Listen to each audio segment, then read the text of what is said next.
유튜브에 보시면 여러 가지 재미있는 영상들이 많이 있죠. 그래서 유튜브를 어떤 분들은 하루 종일 붙들고 사는 분들도 있다고 믿습니다. 그런데 거기 보면 이제 뭐 좀 불필요한 영상들도 많이 있지만 또 유익한 영상들도 있는데, 그 중에서 하나가 어떤 통계를 보여준 영상들입니다. 예를 들어 가지고 지난 수천 년 동안 전 세계의 각 나라의 어떤 경계선, 나라의 경계선이 어떻게 변화가 되었는지를 보여주는 그런 영상이 있어요. 그래서 그 영상을 보면 그 역사 속에 등장했던 수많은 대제국들이 있고, 그 제국들이 어떻게 세계를 정복해 나가는지를 이렇게 한눈에 볼 수 있게 만들어줍니다. 동시에 그런 한때는 전 세계를 호령했던 제국들이 얼마나 쉽게 금방 또 흥망성쇠를 겪었는지도 그 지도 영상을 보면 쉽게 알 수가 있어요. 그리고 또 어떤 것도 있냐면 그 지난 수십 년 동안에 각 나라의 경제 규모가 어떻게 달라져 왔는지도 보여주는 그런 영상도 있습니다. 또는 뭐 세계 부자 순위 이런 것도 있고요. 어쨌든 다양한 종류의 통계 영상을 볼 수가 있는데요. 그 통계 영상들을 쭉 보다 보면 드는 생각은 뭐냐 하면, 이 세상에 영원한 것이라고는 하나도 없구나라는 생각이 들게 만듭니다. 우리 옛날에 이제 많이 쓰던 표현, 요즘도 뭐 쓰지만 화무십일홍이다 이런 말이 있죠. 또 권불십년 이런 말도 있습니다. 화무십일홍이라고 하는 말은 이제 꽃이 아무리 아름답고 예뻐도 10일을 가기 힘들다라고 하는 말이고, 권불십년 같은 경우도 그 아무리 권력이 막강해도 10년 이상 갈 수 없다라고 하는 의미로 사용되고 있는 말입니다. 그래서 이 화무십일홍이라고 하는 말이나 권불십년이라고 하는 말은 다 우리 인생이 어떠한 것인가라고 하는 것을 우리에게 잘 보여주는 표현들이라고 할 수가 있습니다. 그런데도 불구하고 사람들은 항상 어떻게 생각하냐면 뭐든지 영원할 것이라고 생각하는 경향이 많이 있습니다. 특별히 내가 뭔가를 이뤄놓으면 이것이 마치 영원할 것처럼, 그리고 영원하게 만들려고 안간힘을 쓰고 살아갑니다. 그런데 우리가 역사를 통해서 알 수 있는 것은, 아무리 우리가 애를 쓰고 수고하고 뭔가를 잘 만들어 놔도 어느 순간이 되어지면 떠나가게 되고 사라지게 되고 없어지게 되는 것이 우리 역사의 반복이었다고 하는 거예요. 그걸 누구도 피해갈 수 없습니다. 아무리 돈이 많아도, 아무리 권력이 커도, 아무리 뭐 세상적인 명예가 있고 인기가 있다고 해도 그런 것들이 영원하지 않습니다. 다 한순간입니다.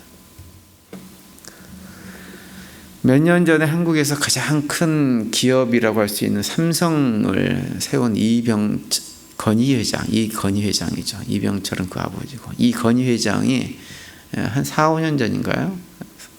3, 4년 됐어요. 돌아가셨죠. 그때 나이가 그분이 78세였습니다. 근데 그분은 실제로 이제 돌아가신 건 78세이지만 이미 72세 때 쓰러졌어요. 그래가지고 6년 정도를 식물인간으로 그냥 살았습니다. 그러니까 그분은 실제로는 72세에 돌아가셨다고 해도 과언이 아닙니다. 근데 72세라는 나이를 생각해 보면 굉장히 젊은 나이입니다. 우리 손수정 집사님이 지금 72세인가요? 더 됐나요? 4세요? 훨씬 많이 사셨네.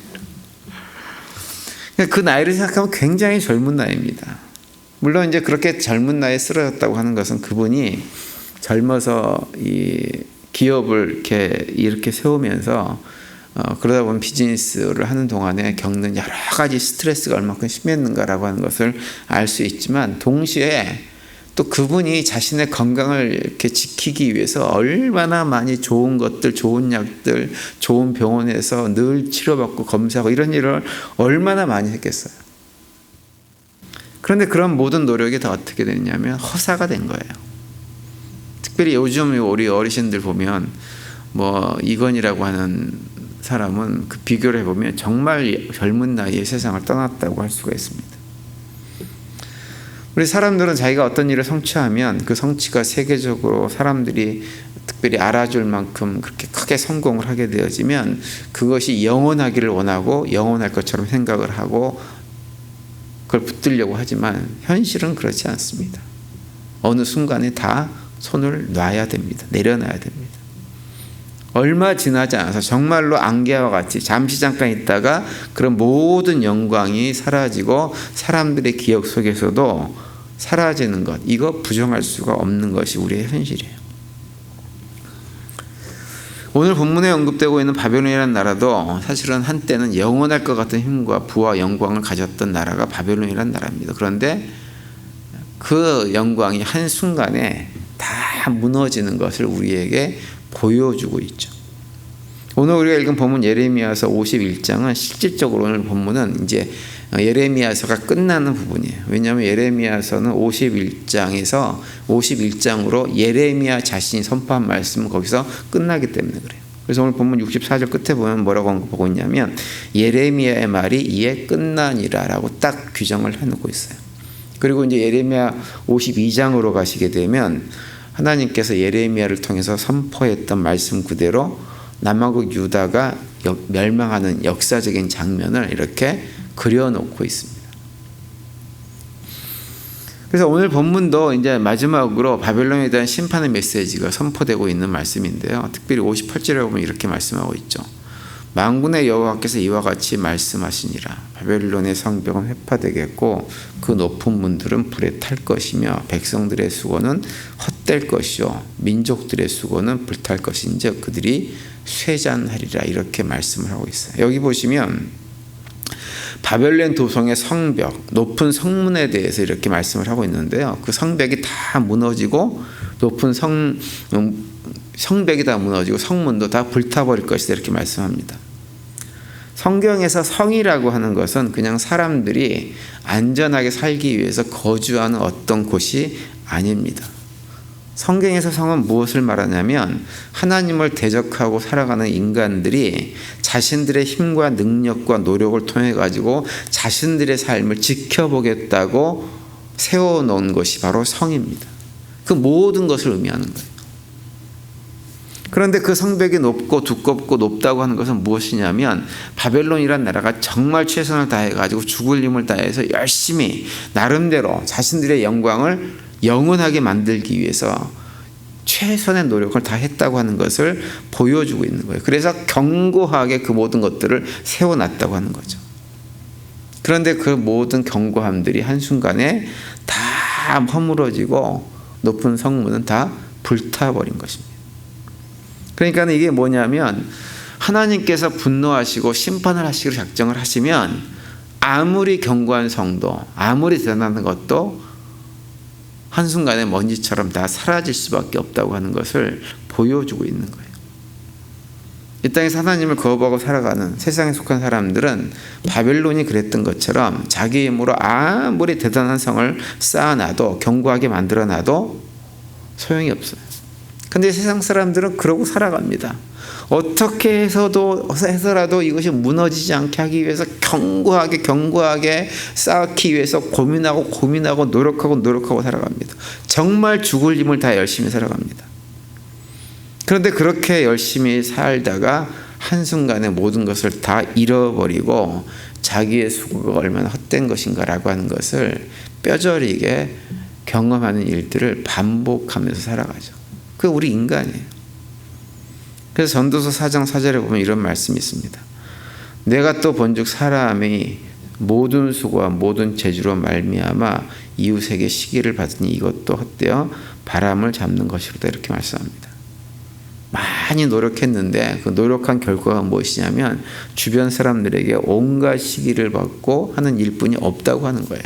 뭔가 자기는 대단한 걸 쌓아놔서 사람들이 부러워하고 좋아하고 막 이렇게 영광을 돌리고 막 자기 그럴 것 같은데 그게 아니라고 하는 거예요. 그건 자기 생각이고 그렇게 높이 쌓고 모든 수고와 노력을 통해서 뭔가 만들어 놓으면 무엇뿐이 안 남느냐? 사람들의 시기 질투뿐이 남지 않는다고 하는 거예요. 자기 생각하고는 전혀 다르다고 하는 거죠. 그러니 그 모든 수고와 노력이 다 헛된 일이고 그냥 바람을 잡으려는 것과 똑같다. 이렇게 말씀을 하고 있는 거예요. 그런데도 우리 인간은 계속해서 누가 더 많이 가졌는가, 누가 더 높아졌는가, 누가 더 큰 성취를 했는가 가지고 끊임없이 경쟁하고 살아갑니다. 그 경쟁 가운데서 시기하고 질투하고 기회만 되면 빼앗으려고 그러고 하는 일들을 반복하는 거예요. 우리가 많이 쓰는 요즘은 잘 안 쓰나요? 요즘도 쓰죠. 어떤 표현이 있냐면 호랑이는 죽어서 가죽을 남기고 사람은 죽어서 뭘 남기나요? 이름을 남긴다 얘기합니다. 이 표현은 뭐냐면 우리가 인생을 이 땅에 살아가면 그래도 이름은 남겨야지 라고 하는 생각을 가지고 살아간다고 하는 거예요. 그래서 그 이름을 남기는 인생이 성공한 인생, 정말 사람답게 산 인생이라고 생각을 하는 것이 그 표현입니다. 그래서 마치 내가 인생을 살아가면서 내 이름 속자를 이 세상에 남겨놓지 못하면 마치 그 인생은 실패한 인생이 되는 것처럼 생각을 하게 만듭니다. 그런데 그것이 세상 사람들이 살아가는 방식이에요. 근데 하나님 백성들은 그런 삶으로 살아가지 않습니다. 하나님 백성들은 오히려 이 땅에 살면서 내 이름을 남기기 위해 살아가는 것이 아니라 비록 무명한 자처럼 살아갔지만 내 이름이 아무도 사람들이 알아주지 않는 그런 존재로 살아가지만 진짜 유명한 자로 살아가는 거예요. 누구 앞에서? 하나님 앞에서. 하나님은 절대 그 이름을 잊지 않는 자로 살아가는 사람들이 누구냐? 바로 믿음의 성도들인 거예요. 세상 사람들은 알아주지 않아도 상관하지 않는 거죠. 그래서 사도 바울은 고린도후서 6장 9절에 보면 이렇게 말씀합니다. 무명한 자 같으나 유명한 자요, 죽은 자 같으나 보라, 우리가 살아있고 징계를 받은 자 같으나 죽임을 당하지 아니하고라고 말씀합니다. 세상 사람들에게는 무명한 자로 살아갑니다. 아무도 알아주지 않습니다. 그런데 하나님은 우리의 이름을 기억하고 계세요. 세상 사람들이 볼 때 믿음의 사람들은 다 죽은 것 같아요. 왜 저러고 사나 싶어요. 자신들이 시퍼렇게 살아가지고 잘 사는 것 같이 보여. 그런데 사실은 그들이 죽은 자고 하나님 앞에서 죽은 자처럼 살아가는 믿음의 성도들이 참 생명을 얻고 누리고 살아가는 존재들이라고 하는 말씀입니다. 히브리서 11장에 보면 우리가 너무나 잘 아는 믿음의 영웅들의 이름이 쭉 언급이 됩니다. 그런데 거기에는 이름이 없는 영웅들도 소개를 하고 있어요. 36절과 37절에 보면 이렇게 말씀하죠.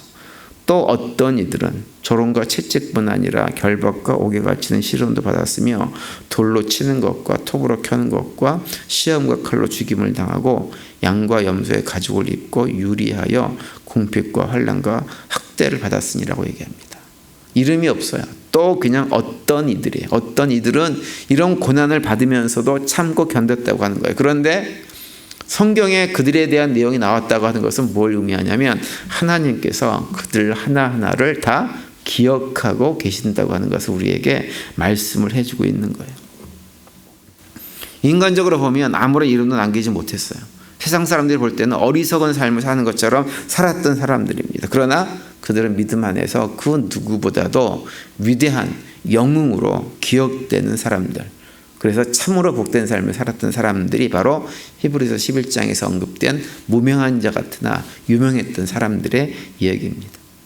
아무것도 성취한 것이 없어 보이지만 그들은 하나님을 믿고 하나님과 함께하면서 진짜 영원한 것을 성취한 사람들입니다.